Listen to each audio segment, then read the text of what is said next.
đây toàn là những tài liệu rất là quan trọng và bí mật, mình sẽ phải giữ gìn rất là cẩn thận.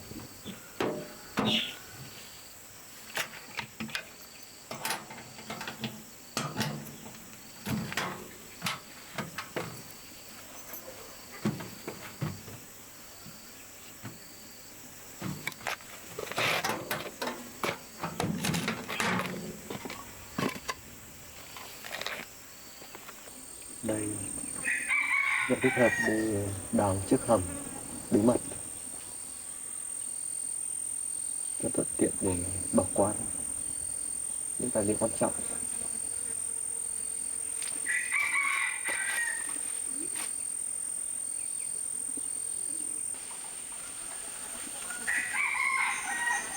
Ngày trước còn ở trong quân đội thì mình đã đào rất là nhiều hầm rồi, nên là công việc này khá là dễ dàng.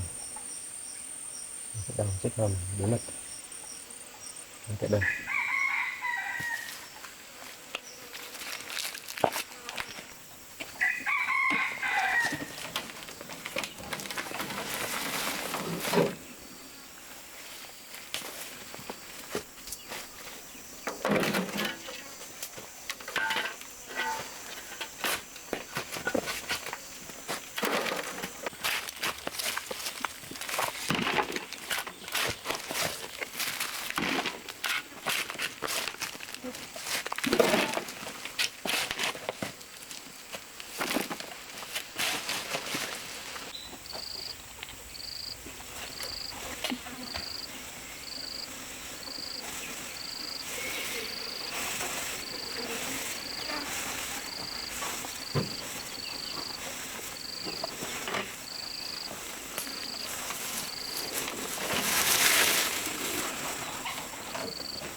Lâu không đào đất để người ta,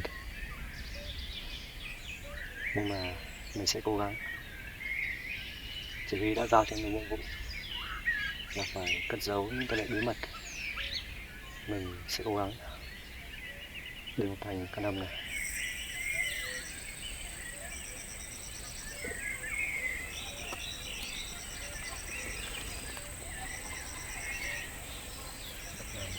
Rất nhiều đá.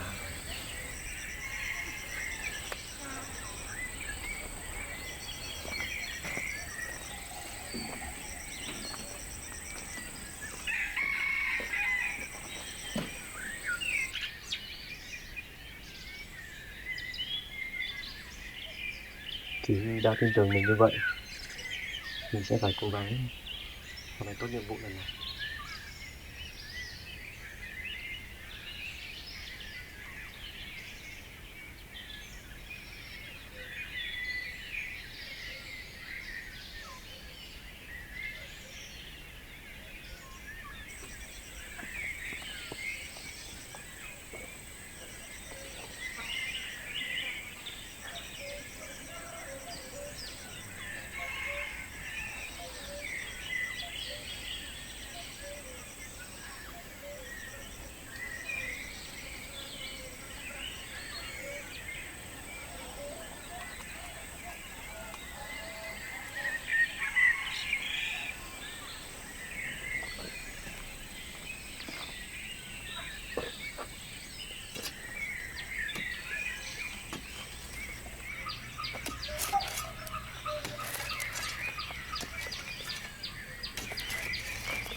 Tới giờ thời gian này nó bận quá thì bà phải chăm sóc cái đàn gia súc cho nó. Thế nó vất vả quá thì mình đỡ đi được cái gì thì đỡ.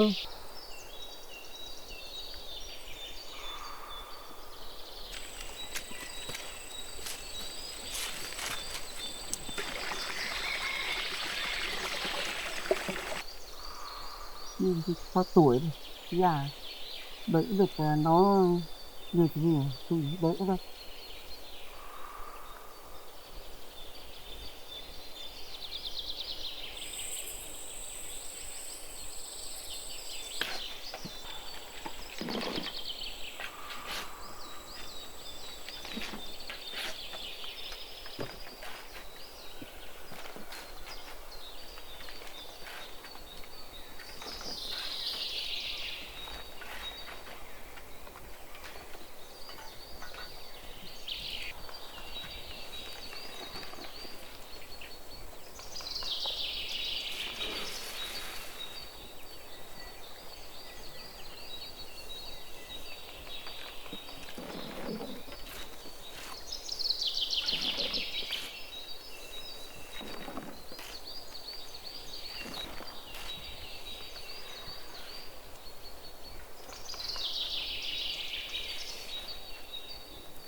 Thì tay ăn bận đã con ơi.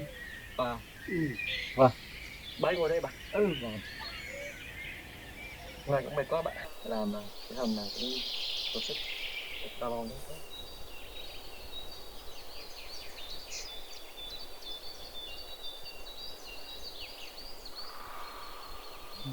Mệt lắm vật. Không biết không còn. Cũng mệt đấy bạn. Vì là cái đất này toàn đá. Ừ. Nhưng mà chỉ huy giao cháu là Ừ. cháu phải hoàn thành. Bạn ăn mặn đi bà. Cố gắng con nhá. Vâng. Ừ. Ăn uống đi rồi nghỉ bây giờ lại làm tiếp. Vâng. Ừ. Ăn đi bà. Ừ. Ừ, mấy hôm nay cháu bận thì bà cố gắng là hộ cháu chăm sóc em bé với lại chăm sóc vật nuôi cháu nhé. Ừ. Vâng. Ừ, chỉ huy giao cho là giữ tài liệu bí mật thì cháu cũng không thể tiết lộ được. Ừ. Với cả là cũng đầu này cũng chắc cháu nghĩ là cũng mất khá nhiều thời gian. Ừ. Bắt được bà. Ừ. Cố gắng con nhá. Vâng. Ừ. Con cứ cố gắng làm nhá. Vâng. Ừ. Còn em bé thì có 300. Tối thì bà cho ăn bột. Vâng. Buồn ngủ bà cho con nó ngủ. Vâng. Ừ. Cố gắng làm nhá. Vâng. Thế là em bé ngủ chưa dậy à bà? Ừ. Em bé ngủ chơi dậy rồi. Vâng. Ừ. Thế tí nữa dậy thì bà pha bột với lại lấy sữa cho ăn hộ cháu nhé. Ừ. Vâng. Cố gắng là làm. Vâng. Bận bận đi bà. Ừ. Ừ.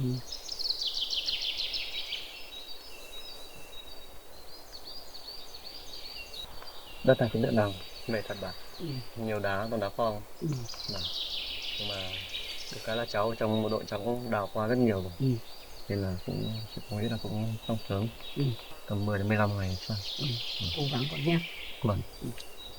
Ngon bà có chồng con cho cái gì. Vâng. Ừ. Thế là tối nay cháu cũng về muộn nhé. Ừ. Thì bà cứ nấu ăn trước đi nhé. Nấu ăn xong rồi cho em bé ăn. Còn cháu thì bà không lo đâu. Tí là nói cháu ăn xong.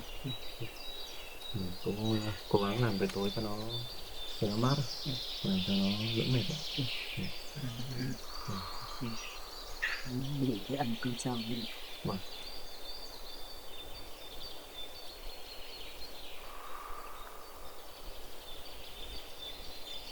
Không nữa bà. Ừ. Ừ. Chắc là cháu ăn thế thôi bà. Ừ. Anh thủ đi làm mà. Cái đó xong sớm. Tự làm 10-15 ngày là cố gắng sẽ hoàn thành. Ừ. Các bà cất đi. Ừ. Cố gắng con. Vâng. Ừ. Ừ. Vâng. Ba phải lo cháu đâu.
Thì tay về ăn cơm với con à? Bà, Ừ. hôm em bé Trúc Lam à? Con bảo làm có mấy chuyện nữa. Lần tới cái chỗ đó để bà. Yêu thế. Ừ. Ngoan thế Trúc Lam của bố nhé. Ngoan. Bố dậy nó ngoan đi bà nhỉ? Ngoan. Đi về đi bà. Về nha. Điện thoại nhé. Mai làm tiếp bà nhỉ?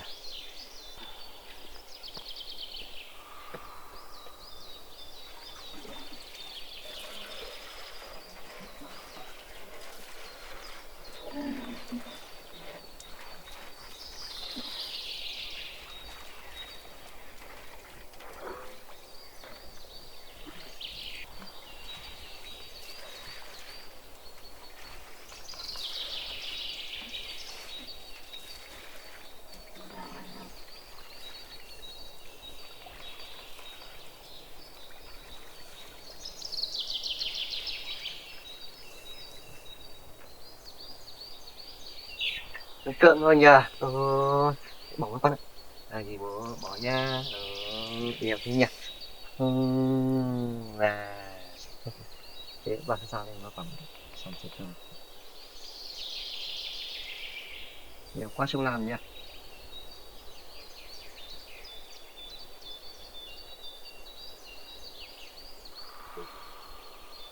Bán cưng nè. Thằng chúng con luôn. Ra cái bằng chữ đây.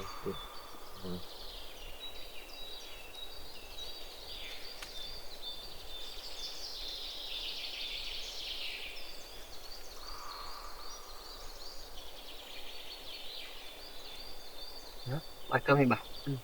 Cho nó lô. Để cho nó phải bỏng nhé không? Bán cơm luôn. Ăn đi. Cái thức Trúc Lam. Ủa mấy nào? Rồi cô ăn cơm nha. Làm con bệnh trong đám ấy. Bán đi bà. Bạn cứ Ăn cơm đi bà. ừ. Rồi, tốt. Ăn nhiều nhá.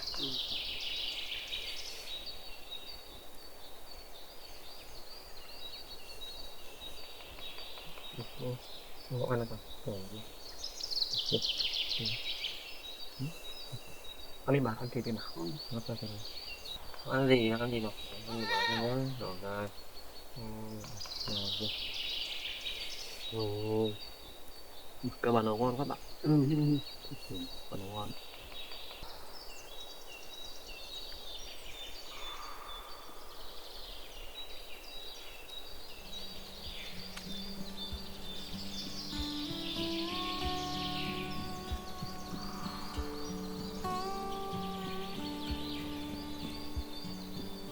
Làm mệt thì con phải vắt canh ăn nhiều rồi nhá, nó hơi khỏe. Vâng, ba mẹ con bán đi. Ừ. Và nấu cơm ngon các bạn. Nên khỏe. Vâng.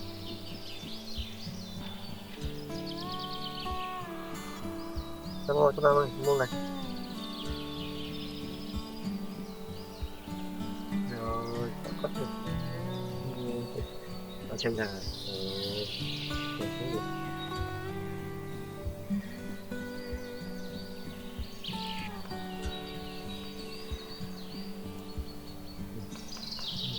Quên luôn. Ăn nhiều vào nhá luôn. Luôn phải hơi gầy chứ. Con này lớn nhưng mà nó mảnh mảnh. Ăn mày.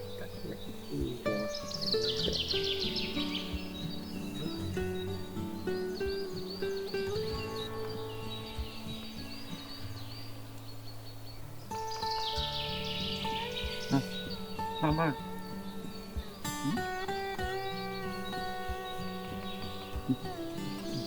Nhâm thượng nhỉ. Này để phay với bột ra được.